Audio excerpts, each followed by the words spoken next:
তো welcome to midnight chapters by Sara again. তো অনেক দিন বাদে আবার ভিডিও দিচ্ছি, কারণ এই কদিন আই ওয়াজ বিজি বিকজ আমি দার্জিলিংয়ে ছিলাম আর আমার কলেজ ওখানে। তো আমার অনেক কলেজে কাজ অ্যাসাইনমেন্টস অ্যান্ড অল আমি আগেও ভিডিওতে বলেছিলাম, তো সেজন্য আর দেওয়া হয়ে ওঠেনি। বাট আজকে I am back with another book review.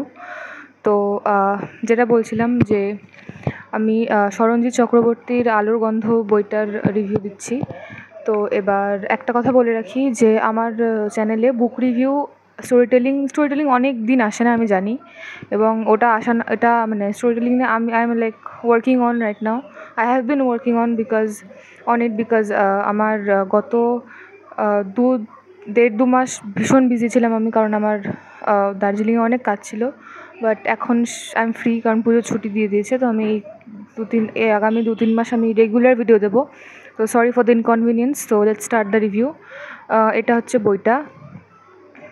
Front ক্যামেরার জন্য বোঝা যাচ্ছে না, মানে লেখাটা উল্টো আসছে আর কি, বোঝা যাচ্ছে মানে লেখাটা উল্টো আসছে। This is the book. তো এবার প্রথমেই আসি হচ্ছে বইয়ের কাভারে। বইয়ের কাভারটা বেসিক্যালি যেটা আমি বলছিলাম যে স্মরণ চক্রবর্তীর বইয়ের cover is always very unique. তো এটাও লাইক নট দ্য এক্সেপশন, এটাও ইউনিক। এবং পিঙ্ক কালারের কাভারটা আবার দেখাই একটু।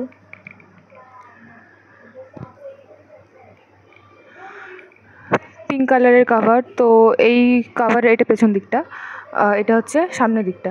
এই কাভারের মধ্যে দেখতে পাচ্ছেন যে পিঙ্ক কালারের একটা জায়গাতে লেখা আলোর গন্ধ, মানে বইটার নামটা, আর নিচে একটা ছবি দেওয়া, ছবিতে একটা ছেলে গিটার বাজাচ্ছে। তো এই ছেলেটাই হচ্ছে মেন ক্যারেক্টার।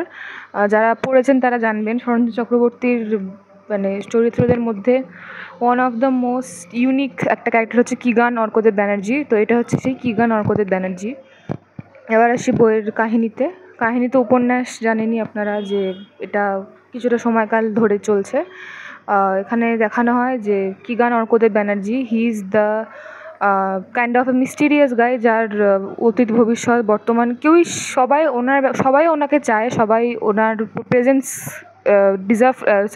ডিজায়ার, ওনার প্রত্যেকে ওনার জন্য ওনার অপেক্ষা করে, ওর আসার অপেক্ষা করে, বা ও কখন আসবে সেটার জন্য বসে থাকে। কারণ প্রত্যেকেই ওর ইউনিকনেস, মানে যেহেতু ও হাফ আইরিশ আর হাফ ইন্ডিয়ান, ওর মা আইরিশ। তো he is a very unique guy, দেখতেও ইউনিক, মানে বইয়ে লেখা আছে দেখতে ইউনিক, ব্লু আইড, আর ক্যারেক্টার ইউনিক।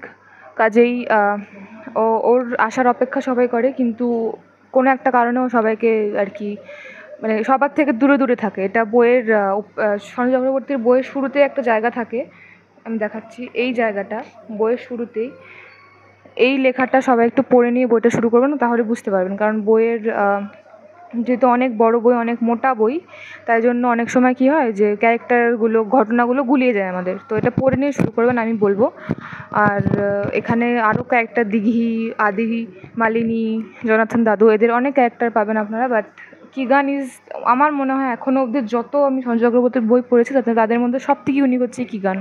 যেমন লুকসের দিক দিয়ে ইউনিক, তেমনই ক্যারেক্টার্সের দিক দিয়ে ইউনিক, বৈশিষ্ট্য, ক্যারেক্টারিস্টিক্স, এভরিথিং, মানে লাইক ফিকশনাল ক্যারেক্টার যেটাকে বলে হচ্ছে এক্স্যাক্টলি সেই ফিকশনাল ক্যারেক্টার। এভরিওয়ান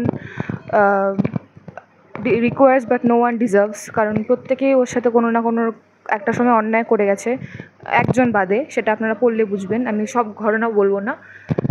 ওঠাপড়া, টানাপোড়েন, জীবনের বিভিন্ন দিকের পেয়েও না পাওয়ার কষ্ট বা পেয়ে হারানোর কষ্ট, সব এই গল্পে পাবেন।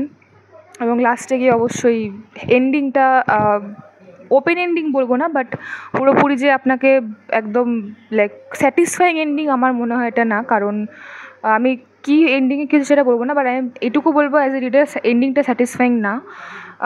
মানে হ্যাঁ, এখন জীবনে যা যা হয় সবই যে একেবারে চাওয়া পাওয়ার মতো হবে এমনটা না। তো এই উপন্যাসে জীবনের কথাই লেখা, জীবনের ওঠাপড়ার কথা লেখা, টানাপোড়েনের কথা লেখা। তো আমাদের সবার যে মন মতো হবে তা না, বাট আমার মনে হয়েছে কিগান ডিজার্ভস বেটার, আমার এটা মনে হয়।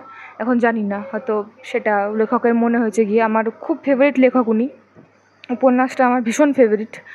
এন্ডিংটা স্যাটিসফাইং আমার মনে হয়নি, বাট দ্যাট ডাজন্ট মিন কি যে ওটা আপনাদের পড়ে ভাল লাগবে না, পড়ে ভীষণ ভাল লাগবে।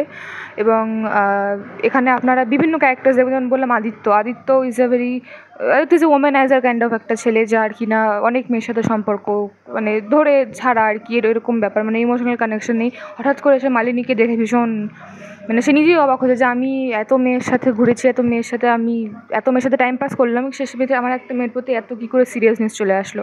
তো আপনারা দেখে বুঝবেন যে মানুষের সাইকোলজিক্যাল ইনসাইট কীরকম হয় বা রিয়েল লাভ কীরকম হয়, সব এখানে দেখবেন। আর বইটার দাম বলে দিই, বইটার দাম 600 টাকা। তো এটাই হচ্ছে রিভিউ। আর যেটা বললাম, এন্ডিংটা ওপেন এন্ডিং না হলেও পুরো একদম লাইক ফুল স্টপ দিয়ে যে পুরো এন্ডিং দেখানো যায় এমনটাও না, বাকিটা রিডার্সদেরকে বুঝে নিতে হবে।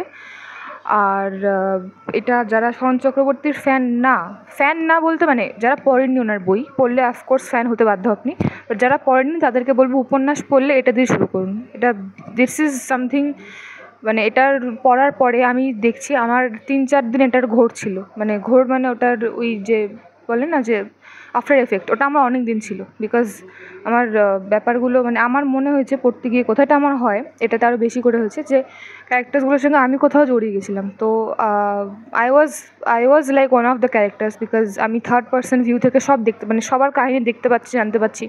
তো এটা আলাদা একটা মজা। এটা আমার মনে হয় ওয়েব সিরিজ বা সিনেমাতে এই মজাটা আসে না, নিজেদের মনে মনে ক্যারেক্টার্সদেরকে বানিয়ে নেওয়া, তাদের সাথে ওতপ্রোতভাবে জড়িয়ে যাওয়া, এটা মনে হয় সিনেমাতে হয় না। সিনেমা দেখার এই উপন্যাস পড়ার এই মজাটা অন্য কোথাও পাওয়া যায় না। তো আমার এই জন্য উপন্যাস জিনিসটা খুব ভালো লাগে। তো তার মধ্যে এটা ওয়ান অফ মাই ফেভারিট। আমি আবার দেখাচ্ছি বারবার। এই বইটার প্রচ্ছদটা আমার ভীষণ ভালো লাগছে, কারণ এটা ভীষণ সুইট একটা, মানে কালার কম্বিনেশন বা ছবি এভরিথিং ইজ সো সুইট। ওনার বইয়ের প্রচ্ছদ চিরকালই ইউনিক হয়। তো দিস ইজ মাই রিভিউ। তো বইটার দাম 600 টাকা। যারা কিনবেন তারা অনলাইনে পাবেন, আর দোকানে তো পাবেনই। So thank you so much for watching. আমি আবার নতুন ভিডিও নিয়ে আসবো।